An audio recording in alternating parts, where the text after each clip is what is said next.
അവസാനത്തെ ഒരു സീനുണ്ട് മക്കളെ, കാണാതെ പോവല്ലേ. ഇവനൊന്ന് വണ്ടി എടുത്ത് സെക്കൻഡ് ഹാൻഡ്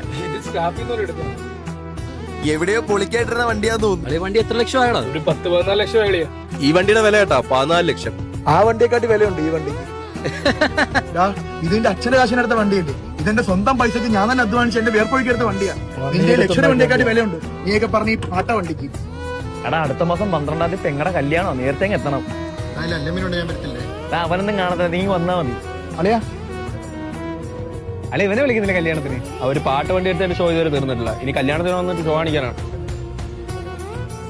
എല്ലായിടത്തും അവഗണന മാത്രം. ചേട്ടാ പെട്ടെന്ന് വണ്ടി വല്ലതും വിളിക്കേ. അളിയ എന്റെ അമ്മയ്ക്കൊട്ട് വയ്യളിയാ, ഹോസ്പിറ്റലിൽ പോയി നിന്റെ വണ്ടിയായിട്ട് വരാവോ? അളിയാ വണ്ടി അച്ഛൻ കൊണ്ടേ, ഇല്ലെങ്കിൽ ഉറപ്പായിട്ടും വരായിരുന്നു.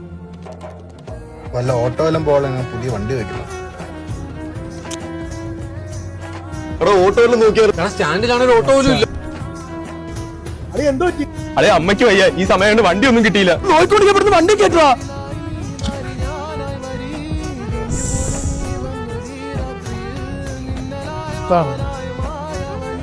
മറ്റാനോടെ വണ്ടി ഉണ്ടായിട്ടും വന്നില്ല.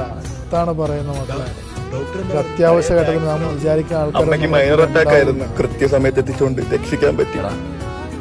മനസ്സിലായിടാ നിന്റെ വില, നിന്റെ വണ്ടിയുടെ വില. സോറി. ഫ്രണ്ട്ഷിപ്പിനിടയ്ക്ക് എന്തിനാടാ സോറി? ഒരുപാട് പഠിക്കാൻ അവന്റെ അമ്മയെന്ന് പറഞ്ഞാൽ എന്റെ അമ്മ തന്നെ.